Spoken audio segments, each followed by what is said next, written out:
Я хочу напомнить о уголовном деле, связанном с мошенничеством по факту окорочков. Данное уголовное дело было возбуждено и расследовалось Свердловским УВД. Вначале оно было потеряно, потом оно нашлось, и мы, сторона потерпевших, неоднократно обращались на некачественное и неполное расследование со стороны Свердловского УВД. 14 февраля нам было получено уведомление, что следователь Свердловского УВД вовсе прекратил данное уголовное дело за отсутствием состава преступления. Я заходила и к прокурору Свердловского района. Все уверяют о том, что данное уголовное дело на контроле, но никакого надзора со стороны Свердловской прокуратуры и тем более качественного расследования со стороны Свердловского УВД не было.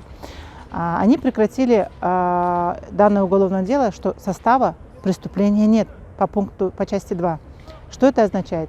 Год назад следователь иной сказал, что есть состав, а через год другой следователь говорит, нет состава. Никто из органов прокуратуры, курирующих, никто из следователей даже не стал разбираться с данным уголовным делом. Все ждали момента, когда потерпевший с очень тяжелой болезнью, лейкозом, онкобольной, просто уйдет из жизни.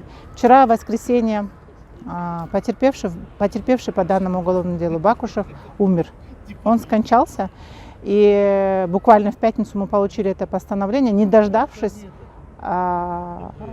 расследования своего уголовного дела. То есть те мотивы, что Свердловское РОВД и нам утверждает о том, что нет состава преступления, просто смешны. Следователь Свердловского РОВД говорит, что это гражданско-правовая сделка, здесь нет состава мошенничества. Никто не обращает внимания на то, что каким путем эти деньги были завладены. То есть человека ввели в заблуждение, что они будут строить общий бизнес. Показали склад, сказали, мы будем заниматься окорочкой. С этой прибыли вы будете иметь, мы будем иметь общую прибыль. Человек 6 миллионов передавал не сразу, не одной суммой. Он передавал частями, потому что первый месяц он от прибыли получал доход, то есть он тем самым обвиняемый ввел его в доверие. Вторая сумма была переведена когда через несколько месяцев. То есть это было поэтапно, и человек просто вошел в доверие. А сейчас Свердловское УВД говорит о том, что здесь нет состава преступления. Здесь есть состав преступления, здесь иное. Здесь есть прямой интерес сотрудников Свердловского ОВД, которому мы не доверяем. Мы обращались в городскую прокуратуру. Уважаемая городская прокуратура, мы обращались к вам для того, чтобы вы данное уголовное дело перевели в расследовать в ГУВД с таким ущербом 6 миллионов. Но городская прокуратура просто сделала отписку.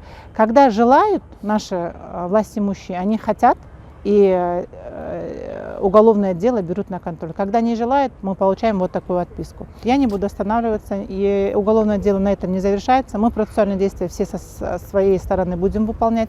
Я просто обращаюсь с открытым обращением к городской прокуратуре. Уважаемая городская прокуратура, когда вы будете надзирать за тем, что происходит в Свердловском РОВД? Почему по некоторым категориям преступлений следователям удобно говорить, что это гражданско-правовая сделка, где действительно есть состав преступления, а по иным категориям преступлений они,